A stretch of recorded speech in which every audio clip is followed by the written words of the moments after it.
And gentlemen, as we continue our symposium on Black History and in honor of Black History Month, we are having a panel discussion at this time that is comprised of a panel of three very good friends of mine, colleagues.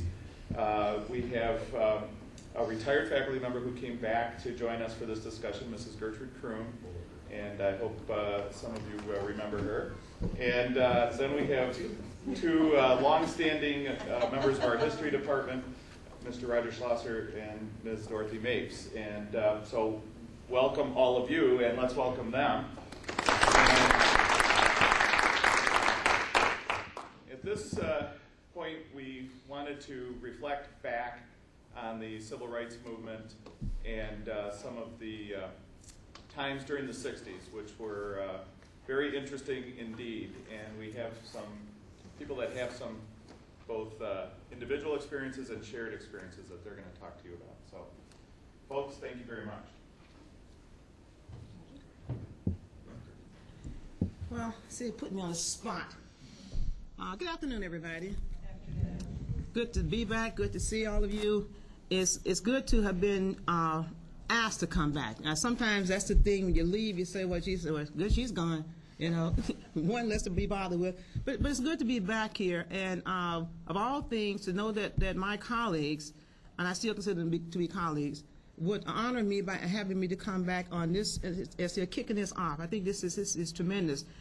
The civil rights movement, you know, we had different experiences. And some of you probably know already, and others probably will learn for the first time, is that I actually was integrally involved in the civil rights movement with Dr. King. I'm often asked, well, you mean you actually saw him sometimes? I don't mean I saw him sometimes. I saw him a lot of times. I was a student leader. As a student leader, we had to be in conferences with him. He had to tell us things that he wants to do, and then let us share with him things we thought we could do. It was probably one of the most impressive things that a young person can go through. Let me just tell you, the time I was in the civil rights movement in Birmingham, Alabama, I was probably 14 to 15 years old.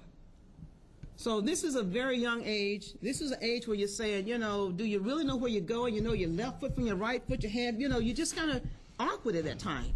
But to say you're going to be thrust into this kind of movement is just tremendous. And the results of that is to know, after all that I learned in working in the civil rights movement, I decided this is why I want to major in political science. I learned a lot of things about Alabama's laws, about why African Americans could not vote, about the trials and tribulations, about the rules, about the tests that had to be taken. Because I worked as a student worker in the field to make sure that African Americans could learn how to take those tests, to learn about the state constitution, and to say, despite everything else they throw in front of you, you're going to be prepared to take that test and you'll be a registered voter. You'll be an American citizen as a registered voter. To me, that was just fantastic. Say, can we help them? And then to find out once they got there that they would have to take an oral test after they had taken the written test. We prepared them for that too. Now, if they get you in the back room and ask you this is what you respond to. Of course, we knew there could be some problem because they probably say, well, you didn't pass the test because you didn't say certain things. With it not being written down, this is the oral part of it, you're probably not going to be successful. I was involved in a big way with Dr. King, with the movement, as I said, in Birmingham, when they called for all the kids to turn out in great numbers. We're talking about young high school kids. You know, young high school kids want to get involved in a lot of things anyway. But to say turn out and go on the street, and to say that you're going to take a chance that when you get back to school, which we didn't know at the time, that you're going to be expelled from school because you left without permission. You're going to be expelled. Now, and our teacher, with her tears falling out of her eyes, she's telling us this because she's so much a part of what it was about. She said, you know, if you leave out of here, she said, I'm not going to stop you, but if you leave out of here, you know you're going to be expelled from school. Look, we're talking about very smart students. I'm not bragging, but I was a very good student. You know, I was a very good student. The thought that you're going to be expelled from school never happened. I barely missed classes. I barely missed school. You're going to be expelled if you leave out this door? She said, I'm not going to get in your way, but you'll be expelled. All of that would have an impact on me to move down the streets of Birmingham, to walk down the streets, to have Bull Connor and all of his men, and everybody say that you're marching without a permit, to say that we need to have you stop right here on the spot, and photographers and news people everywhere, and your parents stand up. Why? Because they dared not interfere, they dared not do anything, because they could lose their lives, or they could very well lose their jobs and everything else. And so here we are, young people. Here I had a very good friend whose father was a doctor, his mother was an English teacher. And see, that's the thing that's a beauty about my life as I see it, because I came from a very poor background, but I had experiences with people who had other kind of direction they've been in. So I was exposed to things that sometimes a lot of young African Americans from a lower income level are not exposed to. So I had a chance to be exposed to that with him. And because his father and his mother were such high profile people in the community, they didn't want him to go. They didn't want him to march on the streets. They said to him, "James, you cannot go." And he called me at 11 o'clock the night before we were to march. He said, "My mother doesn't want me to go, but I'm going anyway." And I could hear in the background this beautiful woman, this frightened woman saying, "You cannot go out there. You cannot march on the streets. You cannot do this to your dad. I mean, you cannot do it." And in defiance, and you have to know another thing about it. You don't know, you have to know this. This friend of mine, my best friend in high school, let me see if I can see somebody he looked like. No. No, not you. Oh gosh, yes. Can you please stop tapping on the mic? Because it picks up the guy, not you. I'm sorry. The white guy. The white guy. But it's just picking up. Thank you. In other words, my friend looked like he was white. That was going to be enough for him to be subjected to a lot of things anyway. But he defied his mother. And as soon as we were on the street, we were marching, he and I, because I was a leader. I was chosen to be a leader. And because I said to them, I want my friend up there with me, up front with me. And his mother was across the street, just waving like you, she was so excited. And he and I were just standing up front. And we said to the police when they stopped us, they said, "Do you have a permit?" And I figured it's time for a little jest, a little fun, right? Sure. Absolutely. And so I reached in my pocket to see if I had a permit. My friend James, I call him Stood. My friend Stood reached in his pocket to see if he had a permit. He didn't have a permit. And so we said, "I guess we don't have a permit." And so we have no recourse, but we have to lock you up. They called the Paddy Wagon. And they put us in the Paddy Wagon. And all of those students from all across Jefferson County came in great numbers. They just came and they came and they came until they had no place to put us but in the field house in Jefferson County. Young people saying, "You know what, we're much more than this. We don't have to accept this." And when we finally was let out, when it's finally time for us to go home, when finally the powers that be in Birmingham said, "You know what, we're going to give in to some of your demands. We're going to allow, in 60 days, we're going to allow you to be able to go to," ladies, stay with me on this one, okay? Ladies, stay with me on this one. "Let you go to some of the department stores and try on your garments before you buy them. Try on your shoes." Ladies, are you with me, ladies? You can't even believe that, can you? You mean I could not try on my garments, on my shoes before I went out of the store with them? No, you could not. That was a concession they made to us. But you know, the greatest concession, as I saw it, now please don't think this is vanity on my part in saying this, but for me, the greatest thing they did when they opened up Birmingham was to let me go to the main library downtown. You see, because the downtown library was off limits to us. We could walk down the street, and we could walk on the side, we could see it up on that hill, but never to go up that hill. See, because if you went up that hill, you either had to be a domestic worker or something else that required you to do some kind of maintenance work in the library, if you were African American. So why would you be going up that hill if you were not doing that? Well, I just wanted to check out the view. I don't think so. To go to that library, to read those books, to see those books, the majesty of those books in that main library was, to me, the most important thing. A lot of my friends wanted to go to the movies. That was fine. I wanted to go to that library. Because, see, education is what it's all about. There are very few things, other than my spiritual life, very few things I value higher than education, really. I never would take for granted, when I was here, privileged to work here at CC. Never would take for granted that this was a job. Tenure didn't mean a thing to me, whether I had it or not, because I was going to do the same thing I did from the first time I came here to the last day I left. Because to get an education, to give an education, has always been the most important thing to me. And so the civil rights movement taught me how to be faithful to what I believe in. When my mother had her insurance agent come to the house and say, we want to collecting $1.50, something like that, you know, insurance policy. And he said, I came to collect from Leola. And my sister and I were looking around and said, well, where is Leola? What Leola are you talking? You mean Mrs. Grant? He said, well, you know, whatever, just, I came to collect. So what's your name? He said, Mr. So-and-so. I said, no, what's your first name? He said, well, I don't have to give that. I said, okay. We're going to name you. This is a white guy. We're going to name you. We're going to call you Bob. Bob, the next time you come to this house, if you don't say Mrs. Grant, you're not going to collect anything. And listen now, I'm talking about a young girl, 11 to 12 years old. I'm saying this to this guy. See, because my mother's dignity was on the line. And in the South, if your culture in the South says if it's an older person, you respect that person by addressing by their surname, you're going to do the same thing for her. You're not going to walk to our house. So this is a person in the South saying this to a person, to a white male. You're not going to do this. You're not going to address her like this. If you next time you come back, you say Mrs. Grant, or you don't come. And this, my mother was not there, so my sister and I took it upon ourselves to do this. To me, and I'm going to sit down out there and say, because there's so many things, I'll probably get back up if needs be. But to me, what I saw, what I identified as the hypocrisy of it all. So you can look at things and say, well, she doesn't want to be with me. That's okay. That's the reason she doesn't want to. She doesn't want to be with me at all. He doesn't want to be with me at all. But don't want to be with me under certain circumstances, very intimate circumstances, and then not want to be near me in other times. Don't want to be with me. Don't have me nurse your baby, physically nurse your baby, as many African American women did. And then I can't even sit down at a restaurant with you. Don't have me, as my mother did, prepare food for the people that she was doing domestic work, prepare food for those people.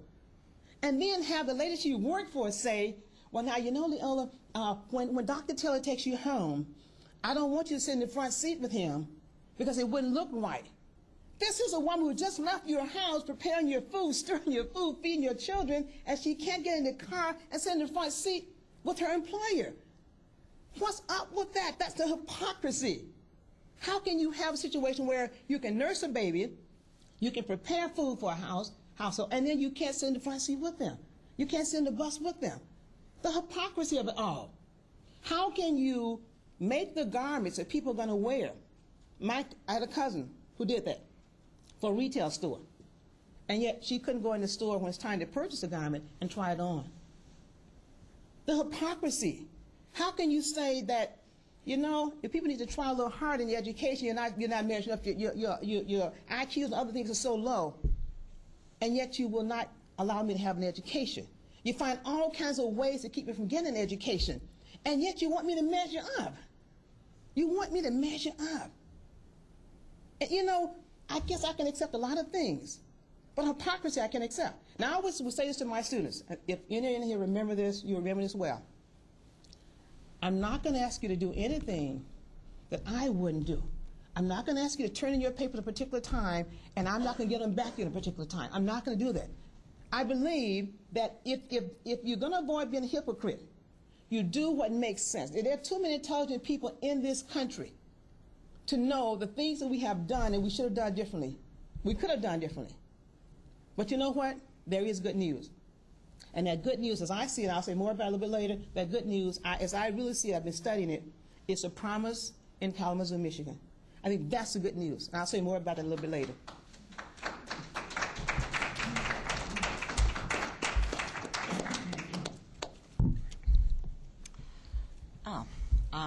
Well, my experience back then was clearly very, very different. I think one thing that Gertrude and I had in common was coming from very working class families, among the first to even think about going to college and so forth. I grew up on the north side of Chicago within good solid walking distance of Wrigley Field for anybody who's familiar with the city, in a pretty lousy neighborhood. Went to local public high school. Well, I went to Catholic grammar school, all white, of course, and almost all Catholic. And then went to public high school, which was, again, all white. The first time I was in a classroom with a person of color was going to night school at Roosevelt University. And, you know, I remember thinking, this is really different, this is great. I do remember I was the same age as Emmett Till. And yeah, and I remember hearing on the radio what had happened to him, and I think I felt a connection because of the age and the fact that we both were from Chicago. And even though my environment was completely, as all of Chicago was at the time, segregated, ethnically segregated too. Half my graduating class was Jewish. The other half were either Greek or Swedish, and then there's me, kind of a Heinz 57. But Emmett Till's murder, I mean, probably was the first time I thought, yeah, there's something really wrong here. But I'm 14. I'm busy doing what 14-year-olds do. Exactly. And then had the experience at Roosevelt. Got married fairly young. Had 4 kids in 4 years. Very busy, as people often are. You see maybe on TV, you hear on the radio all these terrible things going on. But again, you're trying to establish yourself. You're doing all kinds of things. And by 66, 67, civil rights in Vietnam are melding together. Dr. King gets involved, you know, in the peace movement and so forth. And when he was murdered, we were living in Rochester, New York at the time, and I remember there were 2 African-American neighborhoods, and tensions were obviously running high, and my husband and I chose to take the 4 children. They were like 9 months, 3 and 4, or 2 and 3, something like that, babies, and take them down to the march in the neighborhood that wasn't quite so rough. But I remember my mother being appalled that I would put those babies in some sort of jeopardy. And I said, you know, there comes a point when you just have to do something, even if it's a nothing. Your conscience, you know, tells you that. So, as I said, my experience quite different, but probably typical of an awful lot of white people who were not racist, just weren't even aware of what's going on. And by the way, at that point in time, the whole north side of Chicago was completely lily white. The south side was largely African American. So Chicago was called the most segregated city in the world, and I believe it. It wasn't by law, but nevertheless, you just never encountered a person that didn't look a lot like yourself. Raj, what were some of your experiences? Well, I grew up in Grand Rapids, and my experience was similar to Dorothy's in that I went to parochial schools, parochial grade school, and parochial high school. And there was an African-American young man in my grade school, was in my class, and there were 2 African-Americans in my class in the parochial high school, a fella and a young lady.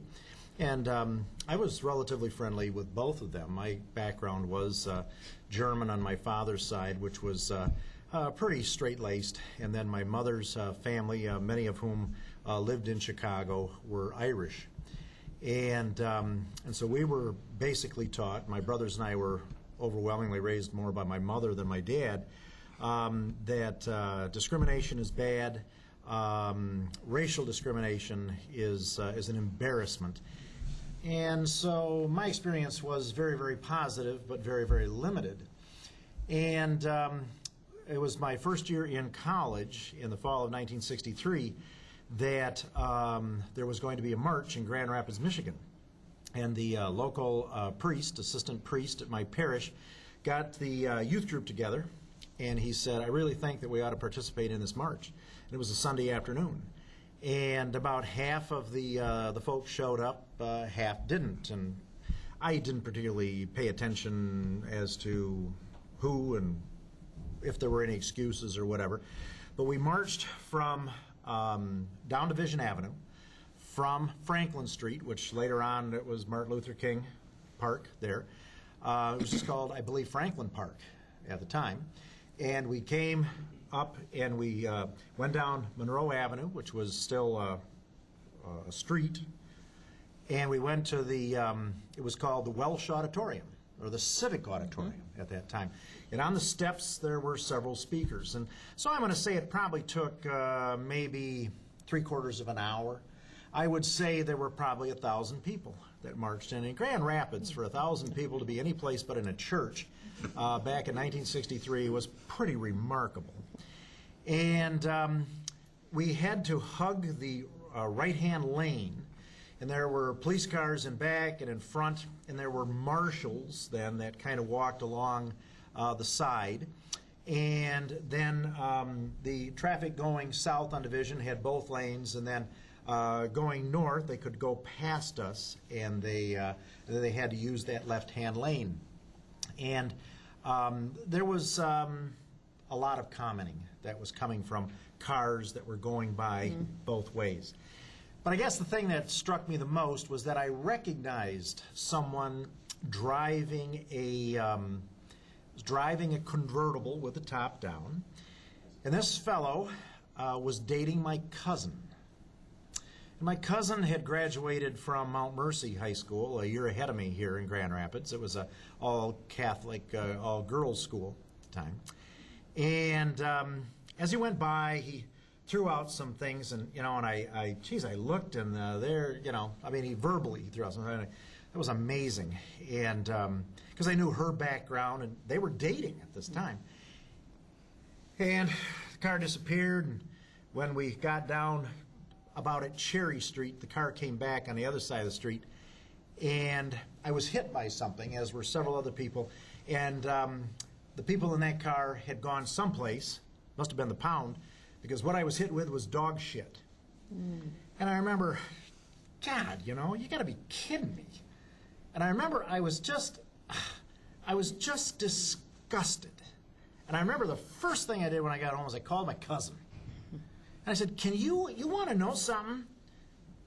Gave his name, and I said, you want to know what he just did to me? He showered me and all the other people. And she was just disgusted. First of all, she didn't believe it. I said, there's only one of him, and I'd recognize him any place. He was very distinguished. And I said, that's what happened. And I was blown away by that. Another experience is that my senior year in college, I was drafted. And went over to Fort Wayne. And at Fort Wayne, they put you through this processing. And this was in 1967. It was just before the Tet Offensive, and I think everybody knew something was going to happen. Something was going to happen. We were at a juncture, and they were taking anybody. The process was, do you know your right hand from your left hand? As Gertrude said, they were going through that when they were 12. We were 18, 19, 20 years old. They were doing the same thing. You know your right foot, left foot. Can you touch your right foot? Can you touch your left foot? And and all you got to do is say, yeah, and they good enough, move right along. And through that processing, there were 3 or 4 buses then of folks that every day then left. And they would send you down to Fort Knox. I thought, cool, I'm going to guard the gold. Okay, I ain't bad duty. And 3 or 4 buses, I can't remember how many exactly, 75, pulled into a rest area, and that's when it suddenly dawned on me, the driver, and there was a corporal with a clipboard in each bus, and they were white. And it was me, and the guy I was sitting with was white. And everybody else in that bus was black. And the other white guy wouldn't get off the bus to go into the John. And I noticed everybody else getting off in those buses, with the exception of the driver and there was one sergeant. The rest were all corporals with clipboards. They were all black. And they didn't go into John either. And, I'm stupid. I come from Grand Rapids. They throw dog shit on you, but that ain't bad, So I went into the John, and on the way out, Nothing was said. There was no intimidation, nothing. But on the way out, I said, now, geez, where the hell are you guys from? Cook County Jail. They had flushed the jail in Cook County. And I don't think you had to be around very much to realize, these guys were given 5 to 8, 5 to 10, unless you went in the military. And I didn't think there was much doubt about it. There was one thing in mind. A lot of those guys weren't going to come home. And the object, and they always denied it, and I've read stuff about this since that they denied that they did it. I don't think those guys lied to me. I don't think they told me a lie. I think they were from the Cook County Jail, or Wayne County Jail, and they just said, that's where we're from, and bingo. I mean, that was it. So it was just kind of crazy, and the impression I had was that, there's some kind of program here of just eliminating certain segments of people, and that was the impression that I had. And I've talked with people since then. I belong to a couple of military organizations, and of course everybody denies it. But I heard it. I saw it. I saw it myself. And I eventually was released. I got out early, and but I tell you, it left an indelible impression on my mind. And about the last thing I would casually mention was that when my colleague here, Gertrude, mentioned that they sent the Paddy Wagon, that had a very, very good ring to me because, of course, Paddy Wagons are named after Paddies. Yeah. And my maternal side, I'm a Paddy. I'm Irish. I'm Irish Catholic. And there was a good reason that they named it after that because, no Irish need apply. We were a minority for a long time in this country and treated as such. And beginning in the 1960s, I had an opportunity to go to school abroad in the UK, and with my first encounter in Ireland.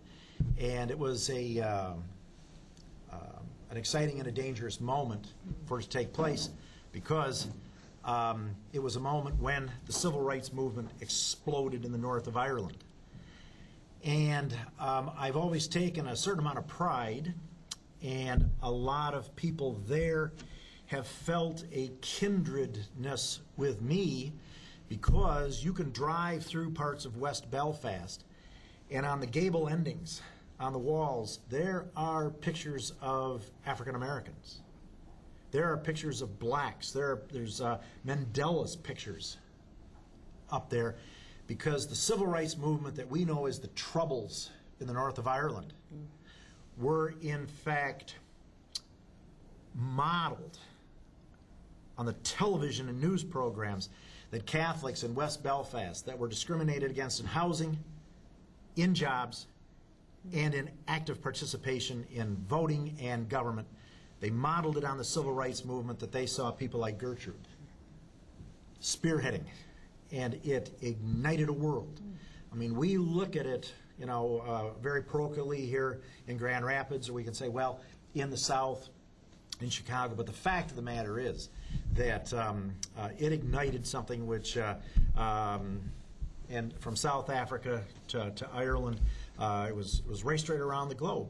And just as Martin Luther King read Gandhi, and it went the other way. I mean, it was a tremendous feeling that in the final analysis, it's humanity.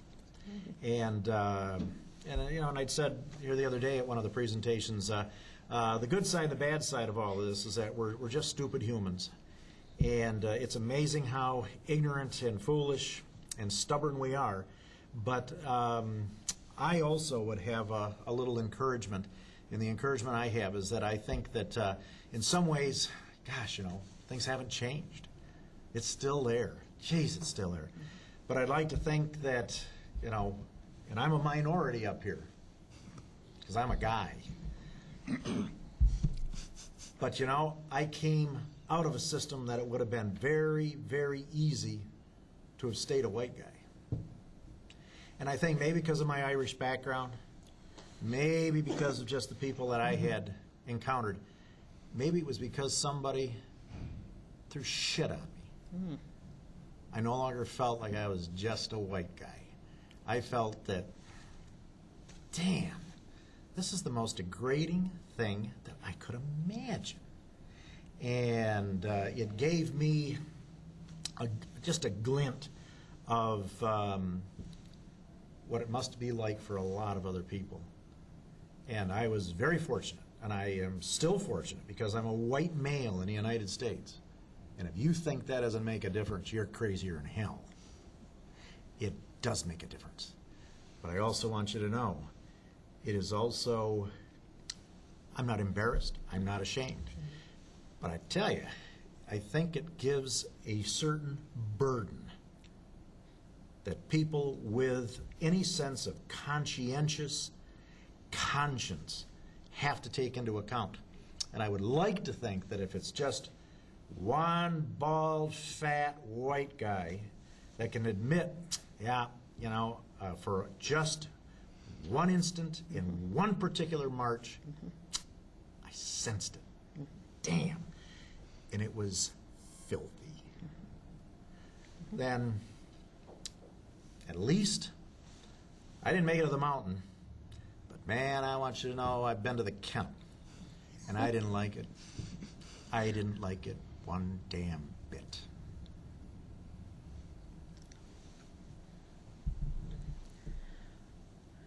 You know, I think about, and then we can throw this open to some questions that you guys might have.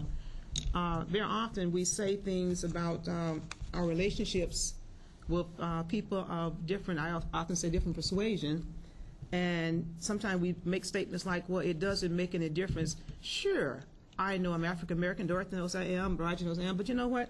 And it's interesting that three of us will be up here together. We've been together so long.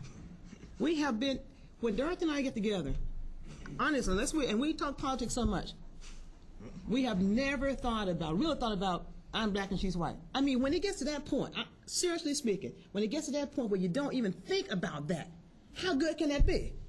What was right? And the same thing.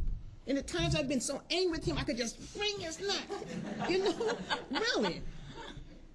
I'm just saying, when it can get to that point, you've been together so long, this is really your second family, where the race thing doesn't come into play unless you're discussing political issues that are race related. It doesn't matter. It doesn't be a part of it. That's the beauty of it. That's the beauty of it. And I think, you know, I don't know if we'll get there, you know, as a nation. I really don't. Because there's too much politics that's controlling this, too much economics that's controlling this. But I do believe that there are chances, possibility that little pockets of people will be able to have these kind of experiences and really, and know this from the heart, that this is a good feeling to have, to know that you have some people that you can relate to in that way, and not feel that, well, you got to be careful what you say. Third, you can say things, you know, we're talking political stuff, we're talking about things that relate to race in regards to voting, things like that. She can say things that, and I know are true because they're factually true, and it has nothing to do with how she's trying to come down about African American. Nor when I would say something about white voting patterns and things like that, it has nothing to do with that. Because we are colleagues, and we're looking at it from this point of view, but we're also very good friends, and we can do this. And to me, when that can happen, you can feel that way, when you can let those barriers down, we don't have to be apprehensive about what you're going to say around, that's a beauty. And I just wish, really, that, you know, that the world could experience this, could feel that way. And it can really feel that way, that you don't have to, you know, and to feel it in any way incompetent, or feel that because the respect that I have for Roger as a scholar, or Dorothy as a scholar, I know they have the same respect for me. And that's what it's all about. Well, I don't hold it against him that he went to Notre Dame. Well, sometimes Notre Dame plays University of Tennessee, so we have to talk about that. But I think the fact that we know that the education he received is very good. Education I received is also very good. And that's the respect that has to come. Time will tell. The promise in Kalamazoo. And I feel so strongly about this. The only thing I regret is that the powers that be, the financial powers that be here in West Michigan, in Grand Rapids, in Kent County, in Ottawa County, won't step to the plate and do a similar thing. I've done some research from the and if someone interested in finding out this information related to the promise by the Upjohn Institute, I see some great things are going to come out of this. You know, and you know why I think great things are going to come out of this? And please don't think this is just ego talking, because I'm going to be a part of this. I'm going to be a part of this. I'm going to work for this. You say, you mean you're going to work for it? If it's in Kalamazoo, it's in Kalamazoo. I have a granddaughter who goes to a charter school in Kalamazoo. They live in Portage, but she goes to charter school in Kalamazoo. My daughter lives in Portage. So I have a foothold into that. But there are also some things I'm doing here in Grand Rapids. I'll be doing in Grand Rapids through my church. What I'm saying is this. The civil rights movement and all that happened to African Americans, yes, African Americans also have a responsibility to say, this is what we're going to do. I am not going to be deterred. I'm not going to be stopped. And I can do it. But we need someone who has done it, who's experienced this, who came from humble backgrounds, and say, you can do it, and really show them that they can do it. You know, sometimes we blame the victim. We blame the victim. These young mothers don't know what they don't know. And if I know it, then it's on me to teach it. The citizens, we see now, they just need to, no, they need to have help. What am I doing about it? What am I doing? If I'm doing nothing, then I just shut up. If I have opportunity to do something, I'm going to do it. Because, see, the promise cannot work, and I know. And this is some things that Upjohn would not know. And I know they've done have a lot of background stuff, but they don't know what these young mothers who want this promise to be fulfilled, what they don't know, what they need to do. And you know what, Proposition 2 having just passed, see, when they did the promise, they didn't see the affirmative action thing. They didn't see the pitfalls of that, what that's going to mean. So these kids finished high school in Kalamazoo, but now they can't get into Western because, again, we're talking about supply and demand. Only so many can get into Western. Only so many can get into Michigan State. Only so many can get into University of Michigan. So the promise can only mean as much as you make it mean when you realize that something has come later that you have to deal with. Rather than sitting around crying and complaining about, well, affirmative action, and don't get me wrong, I could see some merits in affirmative action. I really could. But if it's passed, and the voters have spoken, and the state Supreme Court has spoken, then let's move on and see what we can do. And believe me, I have some plans. And I plan to execute them with some friends of mine. And some of these might be some friends I'm going to call on to do that. But you know, we can do these things. It takes perseverance. It takes dedication. It doesn't take crying about it, because you just can't change that. You want people to know that things have happened, and I think the past has to be remembered. But I don't think you have to dwell on it. I think you learn what you can do, and you do it. And I believe, along with myself and others who are going to be helpful, we're going to make this promise here. Also, some promise will be coming here in Grand Rapids, Grand Rapids Public School, and you can take that to the bank. You can take that to the bank. It's going to happen, because I'm going to be a part of it. I'm going to be a part of it. Do you have any questions you want to ask? Or One of the interesting things that happened in the 20th century, we talk about land-grant colleges, you talk about the Great Depression, and you talk about the New Deal.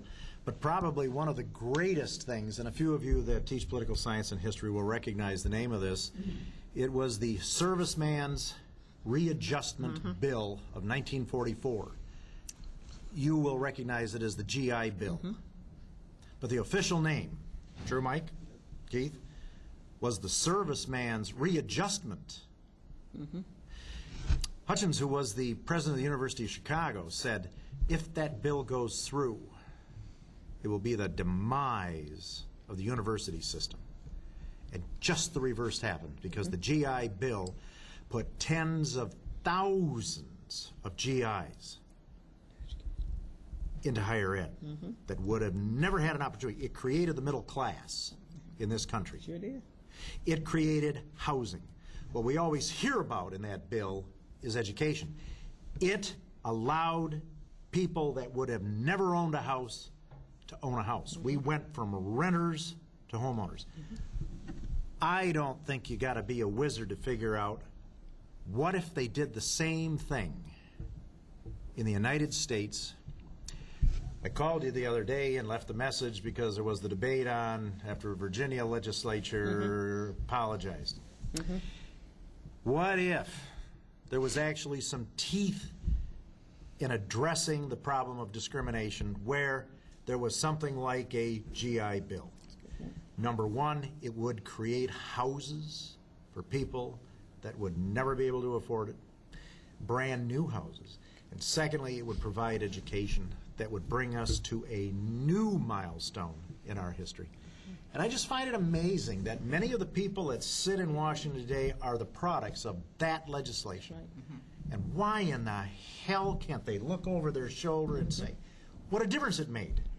It turned out 100,000 engineers in the first 4 years. It turned out doctors, teachers. Why can't somebody in Washington wake up and smell the roses? That is what this country needs. It's just that simple. Just that simple. And I just find it amazing. So, This young man had a question? Yeah, actually, for you, you mentioned how closely you worked with Dr. King. Yeah. And I'm just wondering how his death affected you personally. Did it strengthen your resolve, or did it maybe chip away at your hope? It didn't take away my hope, but it was devastating, as it would be to any person who had the experience working with him, and as it was to, I think, to the greater African American community, but surely maybe to the whole of the United States, at least temporarily. But I think that it left a vacuum there, left a void, surely for African Americans to say, well, who's going to be our leader now? And I think what he was trying to do in the end, near the end, with his march on Washington, off an economic perspective, to say, now we have new challenges. Now we have to make sure that you have opportunity to get wealth, to become a part of the whole American idea of having what Rod just said about having a house and having some kind of investment and things like that. I think, as he said in his speech, I didn't get to I might not make it there. I might not get all the way there. But, know that I'm with you. I think that Dr. King's legacy will always be one where, yes, what he started out doing, but what he was trying to do in the end that was not totally fulfilled, and that probably even to this day, and there's a lot of things that have been obstacles in the way, but those obstacles should not be so great. Just like what Roger said, now, we have to admit that there have been some improvements in terms of opportunities for African American others. We have to admit that. But the fact that they're not just fully out there, what he's suggesting is that the barriers we have broken down, let's go even further. Let's make sure that those persons, regardless of their ethnic or racial background, will have those opportunities, economic opportunities, to be able to propel their families into a future with something worth preserving. No, his death did not, it devastated me for a short period of time, but my resolve, as it is today, was never demolished, never totally demolished. So I feel very strongly now, as I did at that time, that things are going to, I can tell you one thing, young man, though, that did happen to me, and it's strange to say this. I actually thought that when the old fogies would die off, that the younger people would not feel the same way. But what I learned is, and I say this not to make apologies for anybody, but enculturation is so strong that very often it's passed down from the father to the son, becomes so great that we can't get past those barriers. That becomes so much ingrained, and yeah, we can change. I'm not saying we can't change, but sometimes it can be so great that what we thought, what we can get past. But see, when you got a genetic thing that's standing out, people, very often when I would speak in my class, I would say to my students, some of you probably notice that I'm African American. They would just, the funniest thing in the world. Because to them, it's the obvious thing. Yeah, we know that. We knew it the first day when we saw you. So with that being so obvious, we're not going to ever get totally past that. But some things that we have gotten past, Dr. King's vision, his plans, all those dreams he had, we have to persevere. And we really, this time we have to do it right. I mean, this time we just really have to do what Roger's saying. We got to stand up and say those things. We just have to stand up and say those things. Hopefully, when this war comes to a close, with all the trillions of dollars we're spending, we'll have some of those resources to spend. But no, I did not feel it was over. I think the battle still is being played out. Were you more inclined to favor... Are you speaking to me? Yes. Okay. Were you more inclined to favor Malcolm X's approach or Martin Luther King's approach? Well, because I worked with Dr. King, and because I was a young person, the understanding the ideologies of a Malcolm X that would come later for me. Being so engrossed in the civil rights movement with Dr. King. I mean, Dr. King was there in Birmingham. When I started working with Dr. King and sitting in meetings with him, I went to St. Augustine, Florida with Dr. King. All right, I was put in jail in St. Augustine, Florida, working with Dr. King. He set us out front. So my whole civil rights experience basically was with Dr. King and that movement there. I learned about Malcolm X, obviously. Stokely Carmichael is probably, some of you have heard of Stokely Carmichael. Okay, he was around the time when I had entered college. By the time I got to college, in Knoxville College in Knoxville, Tennessee, Stokely Carmichael was still, engaged in his activities with the Black Power movement. He came to my college and he addressed the students in my college. And he said, while you guys are here getting an education and everything, you should be out there amongst us doing these things. And at the time, I was vice president of my student government at college. And I stood up and I told him, because I had to introduce him, I stood up and I told him, I said, you don't know our histories. Some of us have already been in the fields. I said, but one of the greatest things that we have to offer now is to get this education. I said, we are not without understanding that there's things to be done out there, what you're doing, and we applaud you. But this is what we have to do too. So that particular idea and what Malcolm X spoke of and how he viewed it initially in his early stage, because we know he changed. But how he viewed it in the early stages, as I learned about it, I could understand some things that he was saying. I could appreciate, because I had experienced some of those things. Anytime the policemen come to your house, as I'm a young person, and they kick down your door, and they go up your steps, and you pull your brother out of the bed, and they turn the mattress over with his pregnant wife in the bed, they take him out of the house without any shoes on, get him into the car, only to find out they had the wrong person. That was a routine thing in Birmingham. You could understand what Stokely Carmichael was talking, what Malcolm X was talking about. So I wouldn't split hairs here, but I just happen to have had my experiences with Dr. King and that nonviolent movement, and that was my background. And that was what, but as far as understanding, appreciating what Stokely Carmichael may have said, and what Malcolm X may have said, and others who along those same kind of ideological beliefs, I had no problem with that, except the fact that I know it could be more of a threat to African Americans, because we wouldn't have the weapons and things that maybe would come down to if you had an all-out warfare in this country with whites. So, would you say that both approaches were necessary? The violence in the name of self-defense was a necessary part of the civil rights? I think if it came down to saying protecting yourself, as Malcolm X believed, and from his personal experience with his family, what happened to his family, what he saw and how he wanted to approach it. Yeah, I think he felt that violence. And I think my brother couldn't participate in the civil rights movement, because my mother felt he was so strong-headed, he would react in a way that would get him killed. The bombings in Birmingham, all those things that happened. How do you maintain your cool on that? How do you not get violent? How do you not respond? So it took a lot of patience, a lot of diligence on our part to say we're going to stay the course. That took a lot for young men to be involved. Mr. Krupp, all of you could speak to this, but with respect to Professor St. Clair's question, it's not really the same movement, is it? No. I mean, you grew up in the South, and Martin Luther King was a part of the South, That's right. and the agenda was different, Culture. the tactics were different, and X grew up in the North, and in an urban environment, Right. and it's a different agenda, it's a different setting, it's different policies. It's not like, I think that Roger said it really well, it's a worldwide movement. It sparks efforts for reform in many, many different ways, many, many different expressions, and there's not, I think that's a mistake that, frankly, whites looking at it make, is that somehow a unified movement. They build on each other, but it's Exactly. not always the same. It It was doesn't not. always mean the same thing for every person. Exactly. But so I Mike, really appreciated that. Mike, and it's what X basically was saying through much of his life was, if you're going to do civil disobedience, the police certainly have the right to come and forcibly take you off the back of the bus, take you away from the lunch counter, etc. But where in the Constitution does it say he gets to hit you while he does it? Where does it say he gets to turn the damn hose on you when he does it?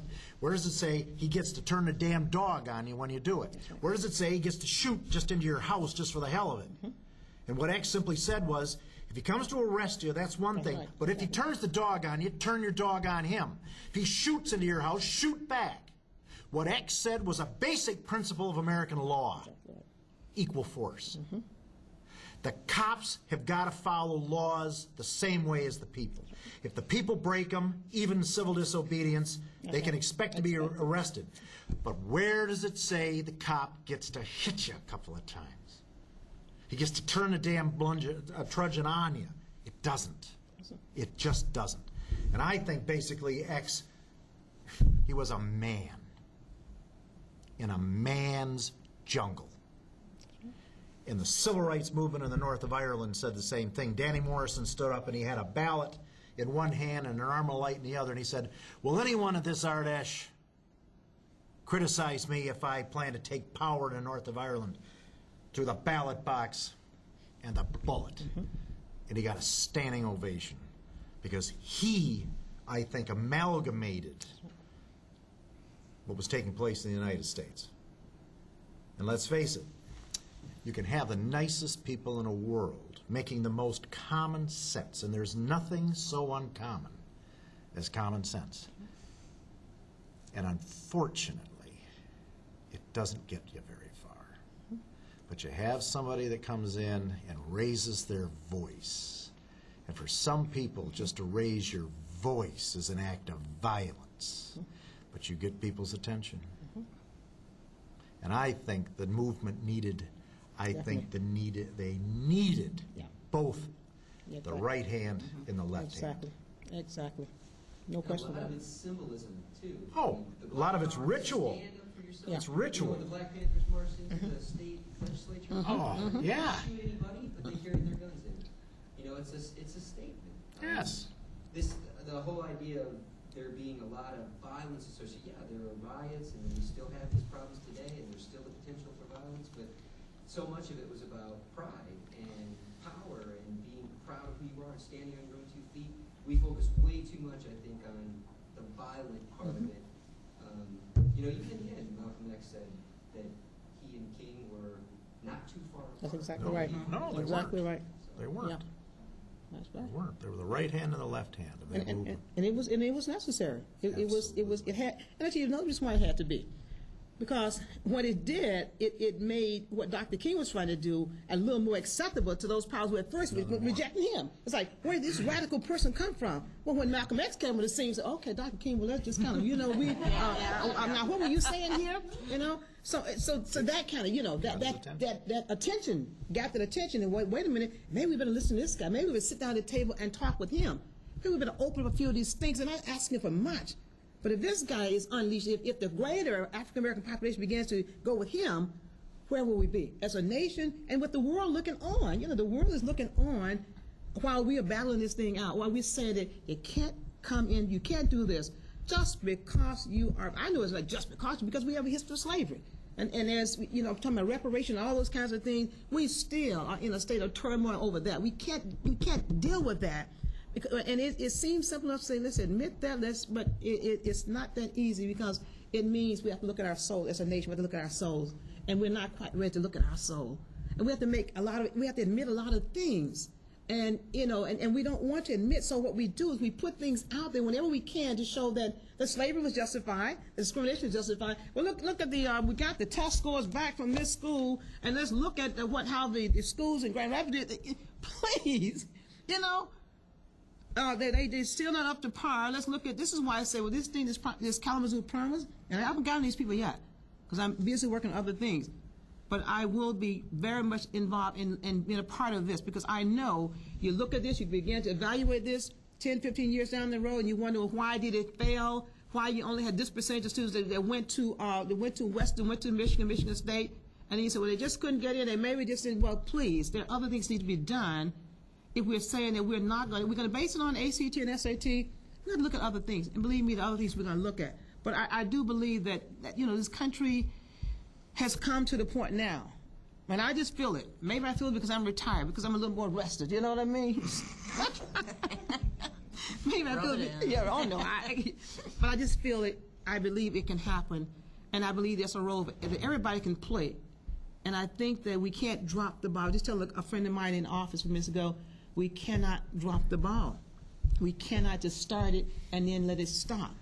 It's going to be difficult, but we must persevere to the end. And I just believe that.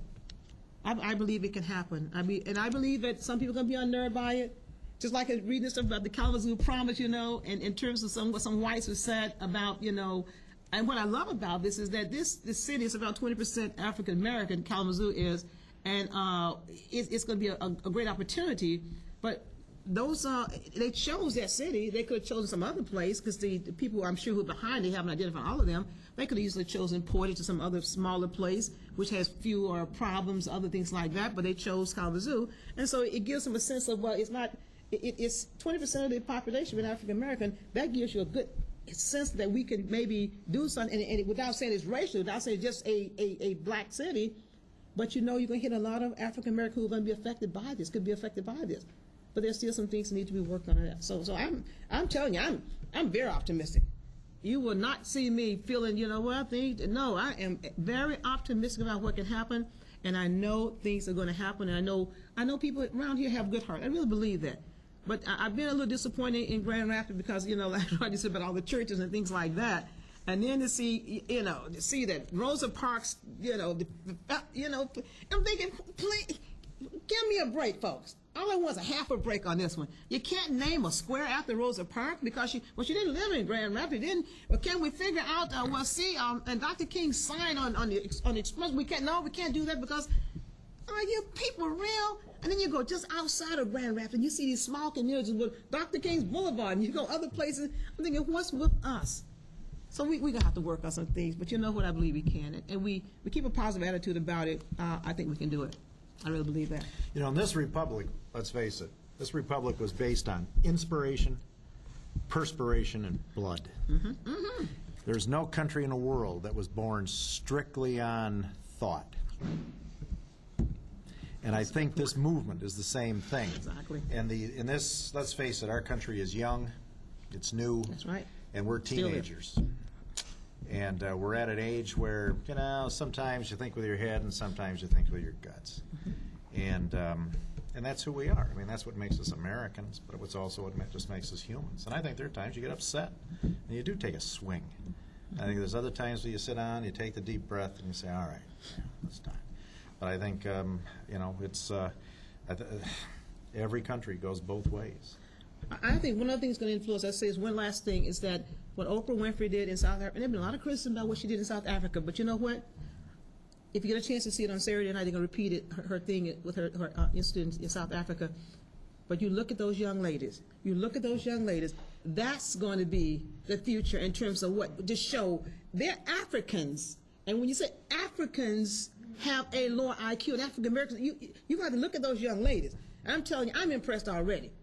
But that's going to be the challenge. They're going to be the ones, and by virtue of what I know about the culture in parts of Africa, in South Africa and other places, they're not going to let their females do it without having the males eventually come along and do it. So you're looking at a country, South Africa, and there are other parts of Africa which are going to maybe put us to shame.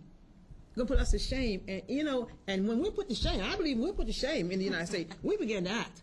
And so we've been put to shame about a lot of things, just like, we've been put to shame about, but you put us to shame about how you can really educate some black students, really educate them. And they're at the top of and these girls are going to be that, and others, and you can't do it in your own country, and you have all these resources.